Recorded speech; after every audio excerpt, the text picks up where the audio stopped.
episode 8 of Songs for the Struggling Artist, the blogcast.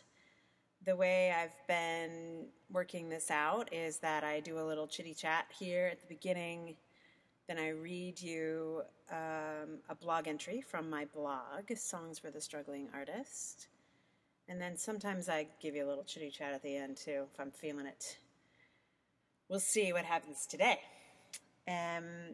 But I was thinking I should probably explain why my blog is called Songs for the Struggling Artist. I started the blog in 2008, I think. And originally, it really was my idea to post a song with every blog entry. I was trying to figure out how to deal with the idea of self-promotion. I still haven't solved that. I don't think anyone, well, I'm sure many people actually have solved it. I have not. I'm an introvert, and self-promotion doesn't make any sense to me. But I was experimenting with the blog, and my idea was that I would post a song along with some writing. So, so there was actually a song attached to every blog when I first got started, because I thought, oh, this will be a great way to help plug my Reverb Nation page, which I still have, by the way, in case that's of interest to you. I do have a Reverb Nation page. It's called under Emily's Experiments, and I think you can download some stuff, but you can definitely listen to all kinds of music. At the time, I thought, oh, I'm gonna lean into this singer-songwriter part of my identity, but it's quite a few years later, and I have actually leaned away from that part of my identity.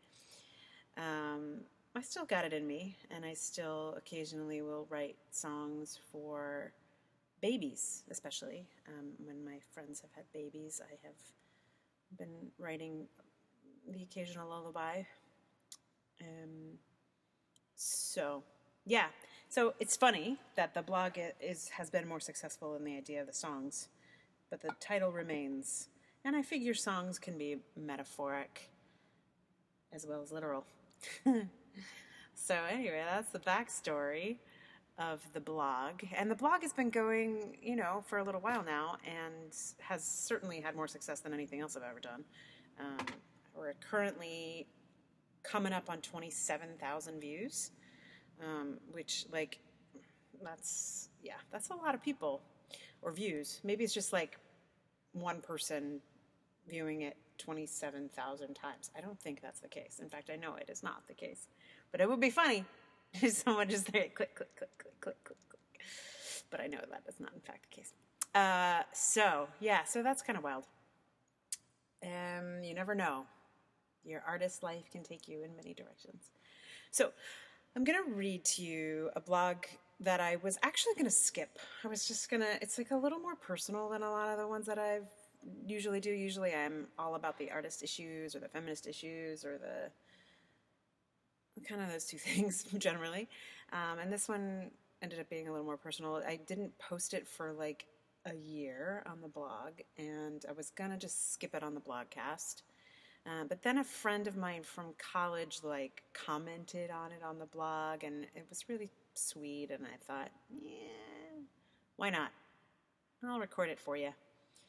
And if you like it, you'll listen, and if you aren't interested, then you can pause and go listen to some delightful music.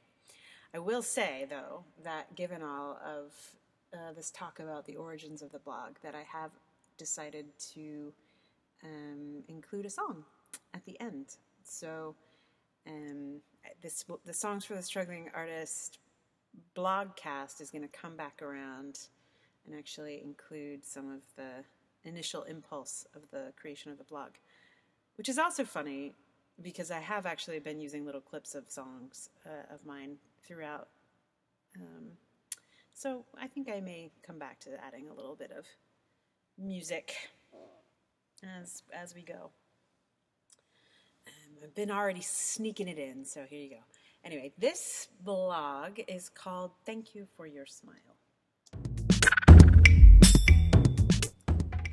At the bakery, the clerk said, "Thank you for your smile. It's refreshing." And I thanked him for his, because his was too. In my teens and 20s, I was thanked for my smile very often, and just as often derided for it, as in, "What do you have to smile about?"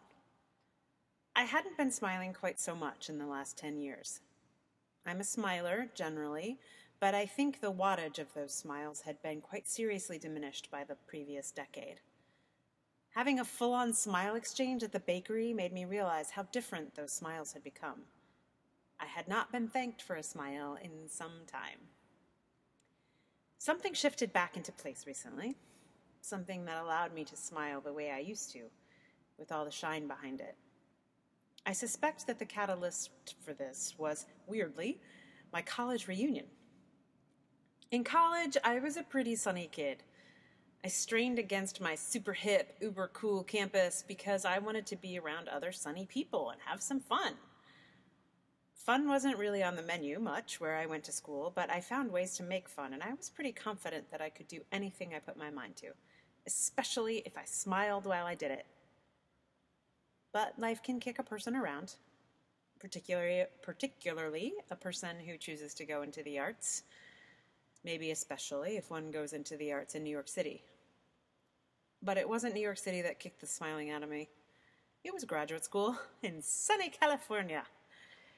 Graduate school displaced my worldview, maimed my inner optimist, and generally left me sadder and maybe wiser. I was on fire in my undergrad years. Even when I was unhappy and struggling, I burned with optimism and ambition. Graduate school was like a big bucket of cold water. I suspect that by returning to the place where I once felt unstoppable, I reignited my inner fire, which allowed me to smile again, which made everything better. The way that guy's smile made me feel better, and the way my smile made his day better. It's like I got some magic back. Like I remembered what it felt like to burn bright.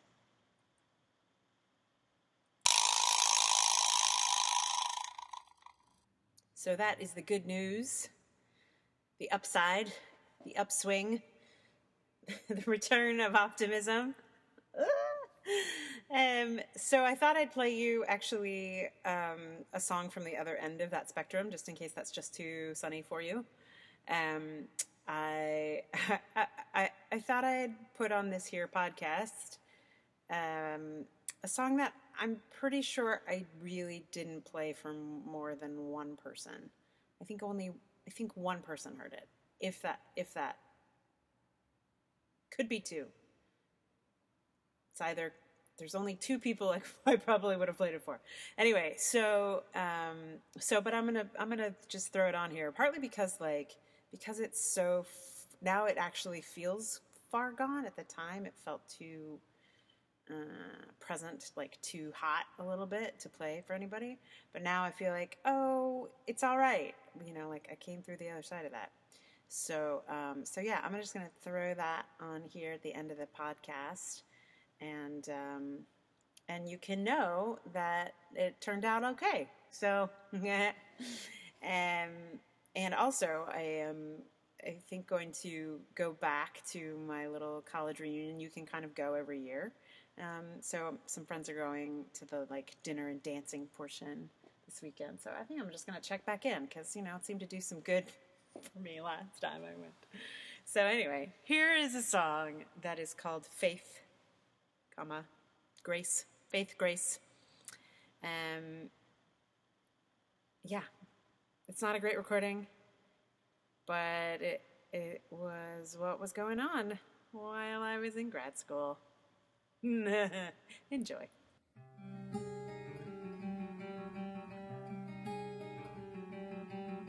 I had mountains of faith, so much I could give it away to anyone that was bound. It was this mystical cup. The more I spilled it, the more it filled up, but somehow I lost it all. somebody tossed it, but it's just nowhere to be found. Oh, fate. Oh, grace, come home.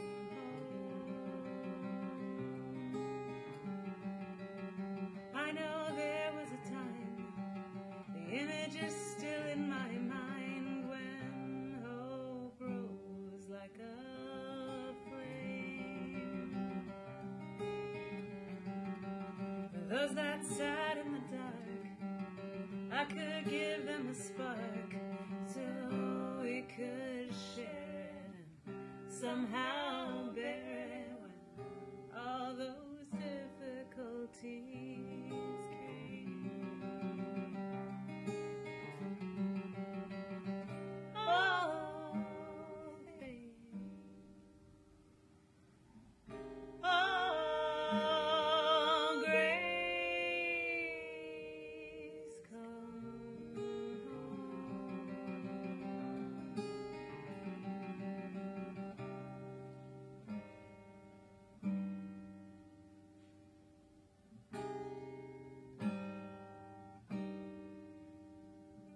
I once was kinder, needed no reminders to give or to receive.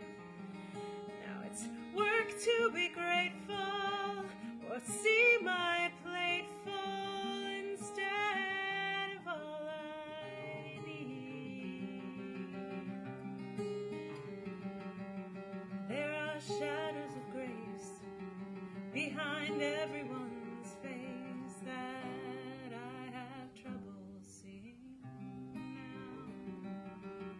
I used to see the grace first, so when people were at their worst, it always surprised me, put me in crises, till I reversed it all somehow.